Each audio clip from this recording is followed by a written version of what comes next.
Agora, deputado, o pré-candidato do Missão, que é o Renan Santos, que é o seu pré-candidato à presidência da República, ele pode até ser desconhecido, né, da grande parte da população, mas ele é conhecido do noticiário por algumas denúncias, entre elas tráfico de influência, lavagem de dinheiro e também é suspeito de gerir mal as empresas que ele tem posse, que ele é dono, porque ele quebrou algumas empresas. Primeiro, eu queria saber se o senhor põe a mão no fogo, porque a partir do momento que ele ficar conhecido, denúncias até desconhecidas podem virar conhecidas. Quero saber se o senhor põe a mão no fogo e se ele que quebrou empresas privadas tem capacidade de gerir um país. Primeiro, não existe nenhuma denúncia contra Renan Santos e ele nunca quebrou nenhuma empresa. É preciso aqui estabelecer a verdade. Houve uma denúncia de que contra o MBL, de maneira geral. Denúncia existe, não houve condenação ainda. Não, acabou. Não tem processo, não tem denúncia, já foi absolvido em todas as instâncias. Então a denúncia não existe. A partir do momento que tem a absolvição, tem o trânsito em julgado, a denúncia deixa de existir, né? Ela existe enquanto o juiz ainda não analisa a resposta da acusação e não tornou o sujeito réu, né? Então, dentro do nosso processo jurídico, formalmente não existe denúncia. Que foi, na realidade, uma acusação feita por um promotor bolsonarista de que a gente teria lavado 400 milhões de reais pelo superchat do YouTube. 400 milhões de reais é mais do que o faturamento do YouTube no Brasil inteiro. Então, denúncia esdrúxula foi rejeitada pelo juiz na primeira instância, na segunda instância também, e o promotor que, na realidade, foi punido e recebeu uma chamada em vez de nós, do MBL, que... Quando surgiu a denúncia, a gente fez muito diferente do que o Flávio Bolsonaro, negando que tinha relação com o Vorcário, depois dizendo que só foi terminar as relações. A gente não. Vocês estão com suspeita sobre a gente? Tome as nossas contas, não precisa quebrar o nosso sigilo. A gente abriu para o Judiciário, a gente abriu para o Ministério Público, não tinha absolutamente nada. Então, o primeiro ponto é esse. Não existe nenhuma denúncia, fomos absolvidos em todas as instâncias pelo mérito e não por um problema processual, como foi o caso do Lula, né? Porque uma coisa é, prescreveu, achou uma nulidade. Não, o nosso foi julgamento de mérito, né? Analisaram as contas e isso não havia nenhum problema.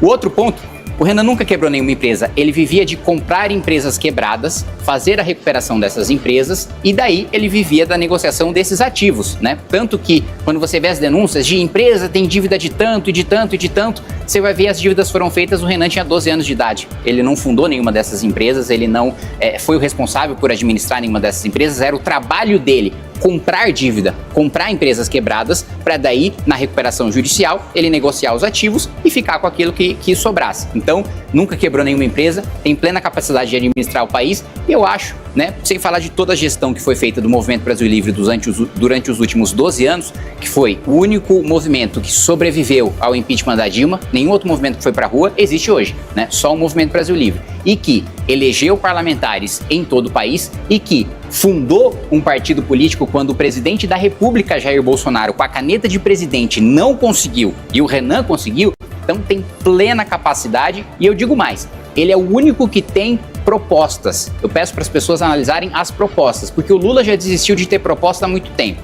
E o Flávio Bolsonaro, quando perguntaram para ele qual que era a proposta dele, ele falou que não ia revelar para não ser atacado. As nossas propostas estão escancaradas. Podem atacar que a gente tem plena capacidade de defender essas propostas e o Renan, sem dúvida nenhuma, vai mostrar de longe, e eu coloco a mão no fogo, não só em relação à honestidade, mas em relação à capacidade técnica do Renan, que vai ficar muito clara a distância abissal da capacidade dele para os outros pré-candidatos. Deputado, aproveitando ainda sobre Renan Santos, se eleito, como vocês pretendem governar? Porque o senhor é muito conhecido por briga com diversos parlamentares de diversos partidos, é oposição à esquerda, mas também não dialoga com a família Bolsonaro, com partidos ali desse espectro da direita ligados à família Bolsonaro. Como que o senhor e o Partido Missão e o Renan Santos, como vocês imaginam governar um país sem diálogo? Não, primeiro que não é sem diálogo. Eu citei um exemplo para você mais cedo, né? Eu, sem ser presidente da República, aprovei o projeto mais importante de crimes contra o patrimônio nos últimos 20 anos, que foi o aumento de pena de furto, roubo e receptação. Aprovei com maioria folgada na Câmara, aprovei com maioria folgada no Senado e constrangi o presidente Lula a sancionar, porque se ele vetasse, eu teria maioria para derrubar o veto dele. Então, eu sou o deputado que mais aprovou relatórios e projetos de lei relevantes, mostrando minha capacidade de articulação e sendo um deputado. E diferente do Lula, eu não tive cargo, eu não tive emenda, eu não tive nada para oferecer para os outros parlamentares, senão a minha capacidade de articulação e a minha capacidade de atrapalhar a vida deles, porque isso te dá poder de negociação. Eu nunca negocio o meu voto. Sempre que eu discordo, eu voto não. Mas eu tenho a capacidade, eu estudei o regimento interno da Câmara dos Deputados, como assim 99% dos deputados não fizeram, e eu tenho a capacidade de fazer uma votação que duraria 5 segundos, durar 1 mês, com a minha obstrução e com o meu conhecimento do regimento, e é essa obstrução que eu utilizo como arma, né, para negociar a aprovação dos meus projetos e relatórios na Câmara dos Deputados. Ao mesmo tempo, eu vou te dar um exemplo de quando eu fui presidente da Comissão de Educação. Tinha vários ministros da Educação, né, de Jair Bolsonaro envolvidos em vários escândalos de corrupção. Vocês devem se lembrar também que teve uma dança das cadeiras diversa ali e, principalmente no período que eu fui presidente da Comissão de Educação, que mais convocou ministros da Educação para prestar esclarecimentos em relação a escândalos. Para dar uma demonstração em relação à nossa habilidade de articulação, quando eu precisava convocar ministro Bolsonaro para investigar a corrupção, eu construía a maioria da comissão me articulando com a esquerda e convocava. Quando eu precisava aprovar projetos de meritocracia no âmbito da educação, que eu acredito, eu me articulava com a direita e aprovava. Então, com o mesmo plenário, com o mesmo número de deputados, eu conseguia construir maioria contra a direita ou contra a esquerda, dependendo daquilo que eu queria aprovar. Então, essa habilidade nossa já está atestada pelo meu mandato, por outros mandatos que nós temos no Movimento Brasil Livre ao redor do país. Com a caneta de presidente da República, o nosso poder se multiplica à milésima potência. Então, não existe, nós somos duros, nós somos incisivos, a gente faz um enfrentamento muito forte. Agora, isso não significa que a gente não tem capacidade de articulação. É um poder multiplicado à milésima potência na mão de uma figura, não é perigoso? Não, mas isso é a natureza do presidencialismo, né? O poder de um deputado federal, claro que vai ser desproporcionalmente menor em relação ao presidente. E é natural que assim o seja, porque o presidente tem muito mais voto do que eu. Tem mais legitimidade democrática para exercer esse poder, portanto. Agora, na campanha que o senhor vai fazer para ser governador, o senhor vai ter que se contrapor a Tarcísio de Freitas, que divide uma parte do seu eleitorado, que é a direita. O que o senhor vai fazer de diferente de Tarcísio? Ou o que ele fez de errado até agora nesse primeiro mandato? Primeiro, ele foi mais um governo tucano, né? Ele prometeu fazer grandes mudanças em relação aos governos que nós já tivemos, né? Décadas de PSDB governando o nosso estado. O que ele apresentou de novo? Absolutamente nada. Qual que é a marca da gestão de Tarcísio de Freitas? Absolutamente nada. No ranking do IDEB, a gente está ficando na educação para trás de vários outros estados. A educação continuou caminhando de lado como caminhava nos governos tucanos. Em relação à segurança pública, não preciso nem falar. A sensação de insegurança que nós temos na cidade de São Paulo e no estado de São Paulo é gigantesca. Nós tínhamos a oportunidade de, quando teve um racha interno no PCC aqui em São Paulo, em que literalmente eles estavam trocando tiros entre faccionados, a gente teve a oportunidade de mandar a rota para fazer uma limpa no PCC em São Paulo. E o Tarcísio não teve coragem porque estava apanhando da imprensa, dos partidos de esquerda e das ONGs de direitos humanos falando sobre letalidade policial. Se eu for governador de São Paulo, a letalidade policial vai aumentar muito, porque a gente vai fazer a operação de retomada de território contra faccionados. Então a polícia vai matar muito porque são criminosos que não vão abrir mão do seu armamento, que não vão abrir mão de fazer a população de refém. E esses criminosos são mortos. Agora, outros criminosos que cometem crimes mais leves, que a polícia chega e que ele se submete à prisão, aí ele vai ser preso e vai ser encaminhado para o judiciário. O outro criminoso que não aceita ser preso, que está de fuzil na mão, ameaçando a população, esse será morto. E eu não vou ter nenhum receio de receber nenhum tipo de crítica de imprensa, de ONG. Ninguém vai me desviar da minha convicção, como, aliás, a gente acabou de falar sobre o PEC 6x1. Acho que está mais do que comprovado que eu não tenho nenhum medo de desgaste, ainda que isso me tire votos, ainda que isso me tire popularidade para fazer o que eu acredito. Assim eu faria na segurança pública, né? Aliás, não existe nenhuma força de segurança pública que esteja mais insatisfeita com o governo estadual do que as forças paulistas, né? O governo Tarcísio de Freitas prometeu equipamento, prometeu aumento de salário, prometeu grandes operações e não entregou absolutamente nada. Manteve todo o orçamento em infraestrutura, que também não teve grandes avanços, né?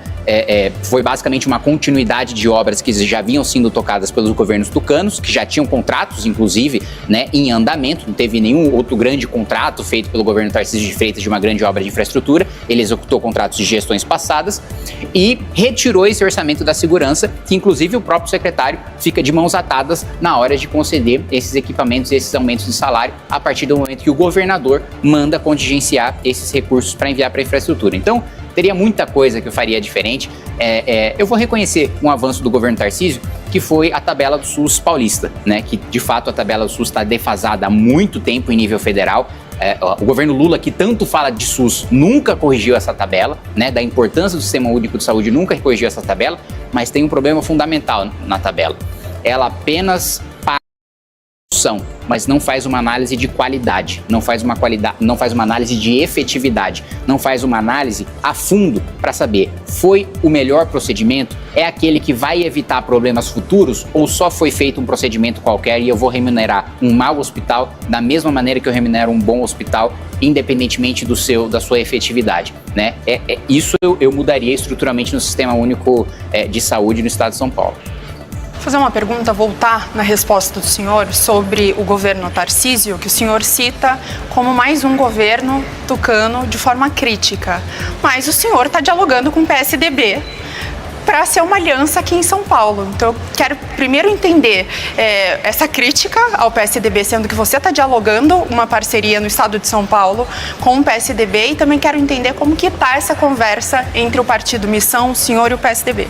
Primeiro que eu dialogo com Paulo Serra, que é um quadro que fez uma boa gestão de 2 mandatos em Santo André, que inclusive eu apoiei nas 2 campanhas e que eu tenho certeza absoluta que tem, e ele já deu demonstrações na prática, não só no discurso, que tem uma atitude diferente dos governadores de São Paulo que já passaram por aí. Então, em relação a figuras com que trabalha a composição, a minha composição não é, olha, quero o PSDB e vocês me mandem quem vocês quiserem. Não, a minha composição eu negocio com o Paulo Serra. Se o PSDB quiser oferecer qualquer outro quadro que não seja o Paulo Serra, não tenho interesse, porque eu não vou aceitar qualquer coisa que seja entregue, porque eu não tenho nenhum alinhamento ideológico ou político com o PSDB. Seria ótimo ter o PSDB entregando um quadro excelente como é o Paulo Serra. Agora, negociação qualquer, isso não se faz, mesmo porque a gente não precisa disso. Se o PSDB decidir não lançar candidatura, por exemplo, como foi noticiado aí recentemente, o Partido Missão vai decidir o seu rumo independentemente de qualquer coligação, como a gente está fazendo com a presidência da República, né?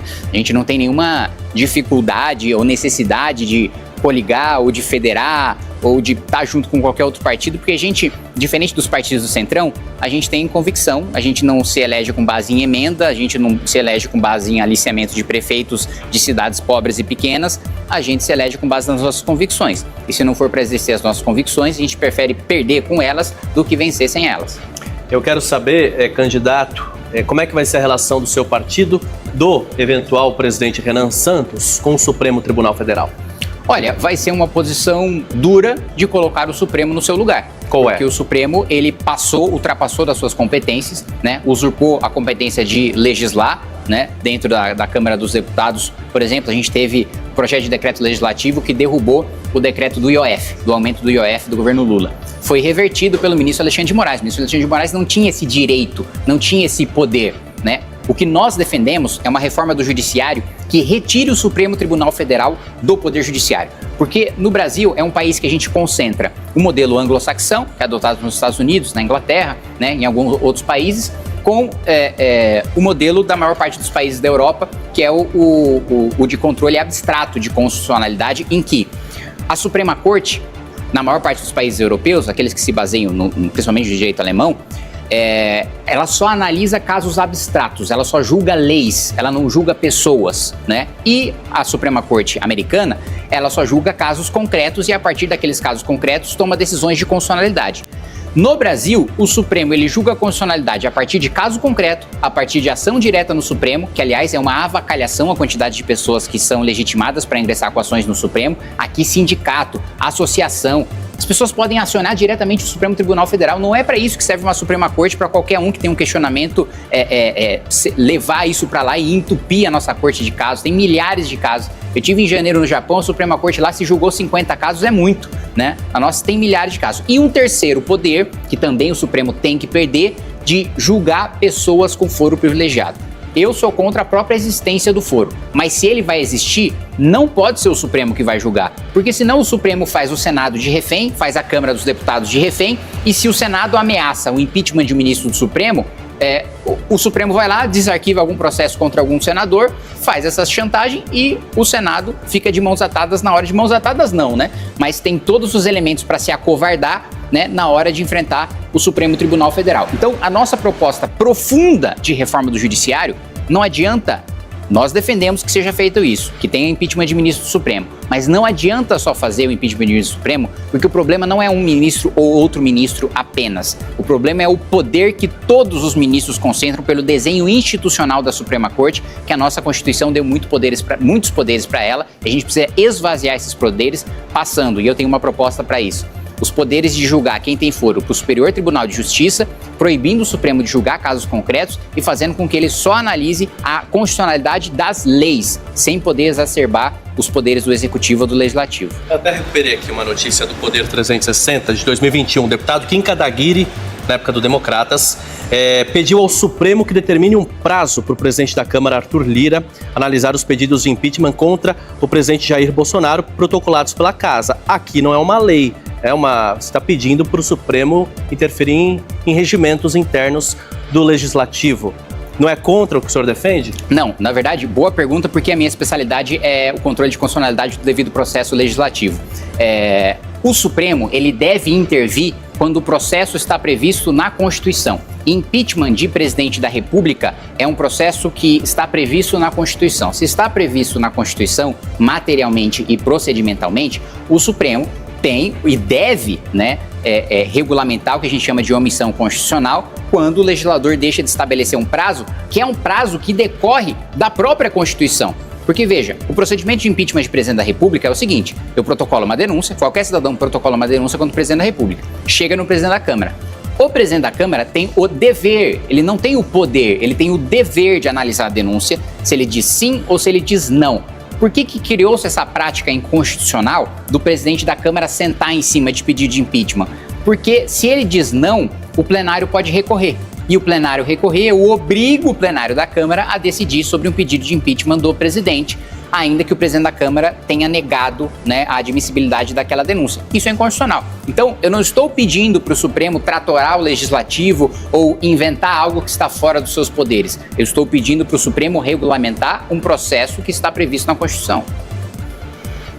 Deputado, aproveitando, falando um pouco sobre o Congresso também, como que o senhor avalia a gestão de Hugo Moura? Pode ser. Posso seguir? Pode. Eu quero voltar em mais uma resposta que o senhor deu, sobre segurança pública. E aí, como pré-candidato ao governo do estado de São Paulo. Então, só para entender, qual que é a proposta do senhor para a segurança pública? Porque o senhor fala em fazer limpa, em matar todo mundo em operações. Essa é a proposta do senhor para a segurança pública? O senhor acha que isso vai resolver? Já tivemos um exemplo no Rio de Janeiro de uma operação onde várias pessoas foram mortas, policiais mortos, feridos, e que não resultou em absolutamente nada. Na semana seguinte, tudo voltou ao normal, o tráfico voltou ao normal, as armas voltaram para as mãos dos bandidos. Então, a proposta de segurança pública do senhor é matar todo mundo?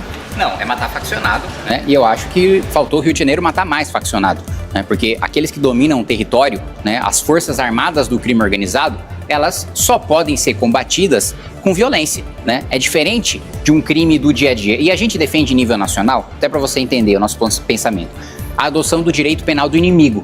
A gente não deve tratar um faccionado como um cidadão comum que comete um crime menor.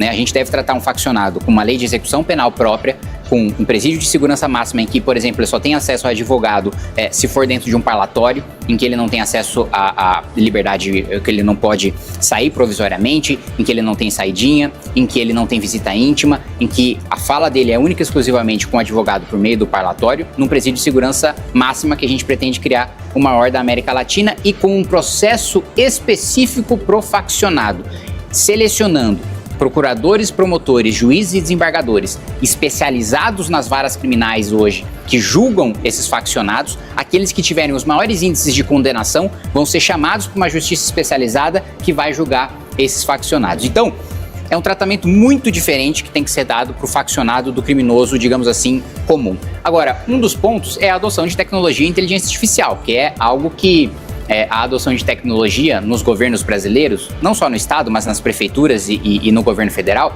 é uma coisa que a gente está muito, mas muito atrasado. A gente poderia ter muito menos servidores, a gente poderia enxugar muito a máquina pública, a gente poderia muito aumentar a eficiência se a gente utilizasse desses instrumentos. Por exemplo, na cidade de São Paulo, a gente já tem um sistema de câmeras com reconhecimento facial.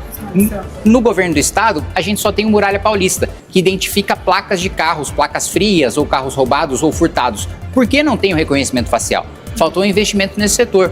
Falta investimento também em equipamentos como o cromatógrafo, né? O cromatógrafo é aquele que analisa a composição química de uma substância que foi apreendida para saber se ela é droga ou se não é droga. Porque o que o crime tem feito? Ele pega uma droga, ele muda alguns elementos, né, daquela droga, né, algumas moléculas, e aí quando a polícia apreende, ela não pode condenar por tráfico porque não está no rol da Anvisa do que é considerado droga. E a gente precisa colocar aquela nova composição química no rol da Anvisa para que nas próximas apreensões sejam consideradas drogas. Falta cromatógrafo para a Polícia Científica do Estado de São Paulo. Falta drones que tenham a capacidade, né, de fazer um reconhecimento por calor, até de corpos que estão embaixo da terra, né? Então, o uso de tecnologia de inteligência artificial e o índice de resolução de crimes do Estado de São Paulo mostra isso, né? É uma minoria muito pequena de crimes de homicídio e de roubo que são solucionados. Tanto que, quantas pessoas vocês já não conhecem que já foram roubadas ou furtadas e que não se deram o trabalho de fazer um BO? Não se deram o trabalho porque sabe que na maioria das vezes não vai dar em nada, né? A investigação não vai chegar no culpado. E isso é sintoma, né, do nosso modelo de inquérito policial fracassado, que é o mesmo desde o Império, em que a gente não tem um ciclo completo de polícia. Aliás, outro ponto, nós aprovamos uma lei federal, que é a Lei Orgânica das Polícias.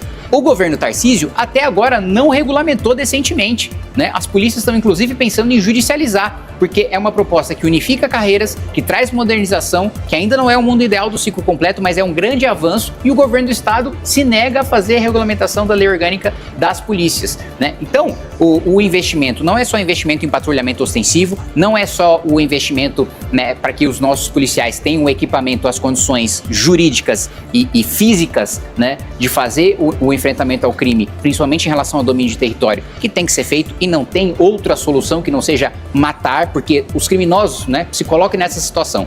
Existe um domínio de território, você está lá na favela do Moinho, por exemplo, né? Hoje esse problema não existe mais, mas vamos pegar esse exemplo porque é um exemplo que fica muito na minha cabeça, porque o Lula pediu para o ministro negociar com o PCC para ele poder entrar na favela do Moinho. Para mim é um absurdo. O presidente da República pisa onde quiser. Todo território é um território que o presidente da República tem que ter poder de pisar sem negociar com criminoso nenhum. Mas chega a polícia na favela do Moinho, controlada pelo PCC. Ele vai ser recebido na bala, né? Não existe nenhuma possibilidade de nenhum faccionado se render, aceitar ser preso, né? Ou ele mata ou ele morre, né? E se for para escolher entre a vida do criminoso e a vida do policial, obviamente eu vou escolher a vida do policial. Então, em relação a essas operações, o programa, evidentemente, é muito mais complexo do que matar tudo. Agora, quando tem faccionado dominando o território, a única solução é matá-lo. Mas, deputado, se o senhor entra com uma equipe atirando sem ter o devido cuidado, inocentes podem morrer também. Mas quem disse que não vai ter o devido cuidado? Da forma que o senhor está falando, que vai entrar atirando, que tem que entrar atirando e matando, inocentes podem morrer. Vamos lá. Se tem um faccionado com um fuzil, eu não vou falar para minha polícia esperar ser alvejada para atirar nesse faccionado com um fuzil. É óbvio que as nossas polícias são muito bem treinadas. A Rota é a polícia de elite mais bem treinada do país, né? Geralmente, quando você tem troca de tiros que matam inocentes, esses tiros partem dos traficantes que não têm o treinamento que os policiais têm, né? Óbvio que todo cuidado vai ser tomado, né? Não estou falando para nenhum policial chegar lá com uma submetralhadora e atirar o Léo, colocando em risco a vida dos cidadãos. Não, ele vai mirar com a precisão que ele teve no treinamento dele, óbvio. E os membros do PCC que, por exemplo, usam gravata? Qual que é a orientação para as forças de segurança? Atirar neles também? Bom, se eles resistirem, né, a nossa orientação é o seguinte: o criminoso que não aceitar ser preso tem que ser morto. Se o sujeito de terno e gravata falar não vou ser preso, atira. Não tem, isso aí não tem negociação, não interessa qual é a classe do criminoso. Se é faccionado, a gente defende a adoção do direito penal do inimigo para o faccionado. Não interessa se é o faccionado rico, se é o faccionado pobre, se é o faccionado que faz parte do exército ou da divisão das gravatas. Se você chega num banco na Faria Lima, né, com a polícia com um fuzil na mão, aponta para o engravatado e ele não aceita ser preso, ele vai ser morto, né? Se ele vai resistir, se ele vai sacar uma arma, então não há o que se fazer. Deputado, segurança pública, o senhor avalia que é o principal problema do Estado? Eu acho que é um dos principais problemas, mas o que me entristece é ver que o Estado de São Paulo, primeiro que ele caminha sozinho independentemente de governo, o mais produtivo do país, mas ele poderia ser muito mais do que ele é hoje, né? Você vê uma quantidade abissal de dinheiro sendo jogado no lixo, e essa é uma das críticas também que eu tenho ao governo Tarcísio, com super salário de juiz, de promotor e daqueles que trabalham nas carreiras jurídicas do Poder Executivo, né? O governo Tarcísio sempre fez a sua base votar a favor desses privilégios. Ele nunca falou contra, ele sempre fez votações secretas, né, rapidamente dentro da Assembleia e nunca fez nenhum enfrentamento. Eu farei questão de fazer um enfrentamento a qualquer corporação que queira receber o dinheiro do pagador de impostos, que é o dinheiro do mais pobre, porque a nossa tributação é concentrada no consumo, né? Então proporcionalmente o mais pobre paga mais imposto no Brasil. Eu me nego a mandar mais um centavo sequer desse trabalhador para quem já recebe 46 mil reais, né? Então eu tenho uma frustração muito grande de saber que o nosso Estado não precisaria só ser o mais rico do país, ele poderia ser um dos mais ricos do mundo, e esse potencial nunca foi explorado. Nós estamos lidando aqui em São Paulo com greve nas universidades.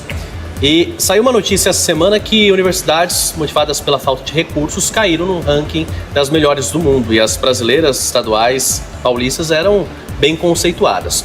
Quero saber qual é a sua proposta. O senhor vai diminuir ainda mais recursos de universidade pública ou vai fortalecer a pesquisa e o trabalho acadêmico?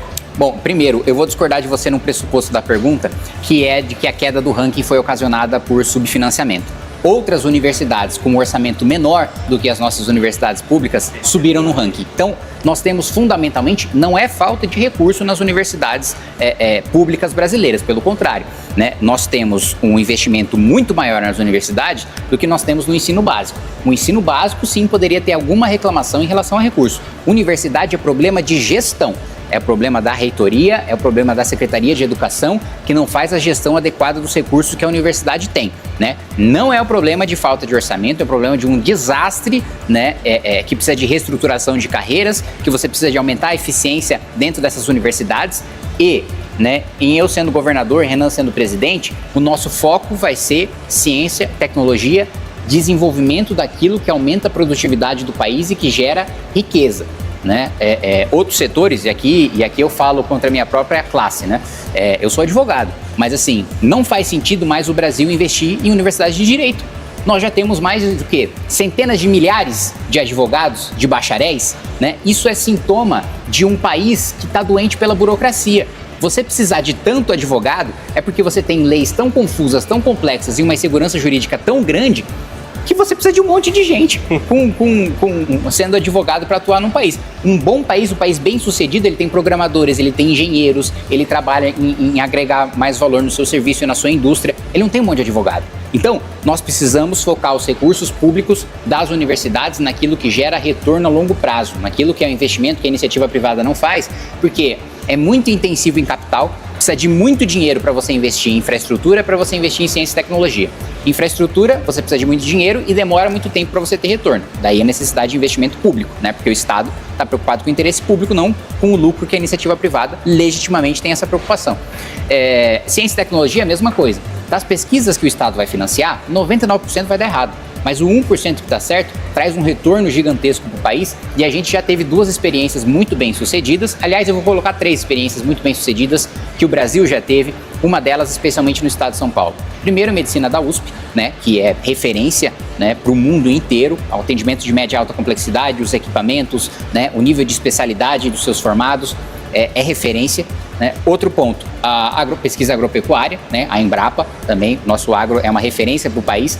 E é importante as pessoas não caírem daquele mito de que nós fomos abençoados com uma terra que é produtiva. Nós não fomos abençoados com uma terra que é produtiva. A gente teve que aprender do zero como fazer agricultura no país tropical, né? A gente não teve a oportunidade de aprender com europeus como se faz agricultura, porque o clima é diferente, a gente teve que se virar aqui, né? Então, nós somos, de fato, nós estamos na ponta de... Não é só, tem um monte de terra e você planta um monte de coisa, dá, e por isso que o Brasil exporta. Não, o Brasil exporta e produz muito porque tem muita tecnologia.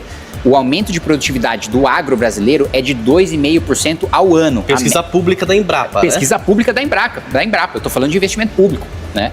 Acabei de falar para você que o investimento privado, ele é intensivo em capital, muito arriscado e demora para dar retorno. Por isso que tem que ser dinheiro público. E é por isso que precisa ter ajuste nas contas públicas. Porque hoje o orçamento tem muito gasto obrigatório e pouco espaço discricionário. O investimento é feito com espaço discricionário, porque os gastos obrigatórios você precisa gastar no dia a dia e não dá retorno no longo prazo. Por isso que é importante ajustar as contas públicas, para você ter o retorno do investimento público. Da mesma maneira, outro exemplo, aviação civil, né, com o ITA, com a Embraer. Outra iniciativa de investimento estatal e pesado principalmente em formação de capital humano. A gente trouxe professor do MIT, a gente trouxe professores brilhantes do mundo inteiro para fazer a fundação do ITA, para formar um capital humano de altíssima qualidade, e esse capital humano de altíssima qualidade faz com que a gente seja referência em aviação civil no mundo inteiro. Aliás, curiosidade, dentre as sugestões de tarifa de 25% do relatório americano, uma exceção é justamente a aviação civil. Exato.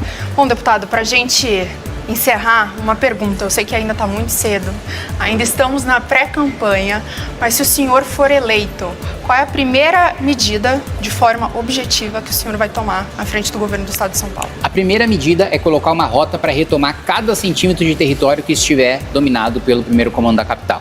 Essa é a primeira medida. Tem uma grande operação e, aliás, em o Renan sendo presidente, eu faço questão de convidá-lo e estar comigo junto com as forças, com a Ronda Ostensiva Tobias de Aguiar, para promover, né, essa grande operação de retomada de todos, porque aqui é um problema mais simples do que o Rio de Janeiro, né? Para você, no primeiro mês de governo, não tem nenhum centímetro de território dominado pelo primeiro comando da capital por qualquer outra facção criminosa. E outra medida fundamental, acabar com todos os supersalários, mandar para a Assembleia Legislativa um projeto de reforma administrativa em que ninguém recebe acima do teto e que as carreiras começam com o piso muito menor para ser compatível com a iniciativa privada. Hoje, um servidor público estadual, há exceções, obviamente, mas a regra, a média, é receber 40% mais do que se recebe na iniciativa privada. Isso precisa estar compatível. O servidor que menos recebe e que precisa ter mais salário para estar em nível de competitividade com a iniciativa privada é o municipal, que recebe 5% menos. As únicas carreiras, né, que, em regra, óbvio, há exceções em todos os níveis, mas que tem um nível salarial abaixo da iniciativa privada é o municipal. O estado tem mais, o federal nem se fala, praticamente o dobro.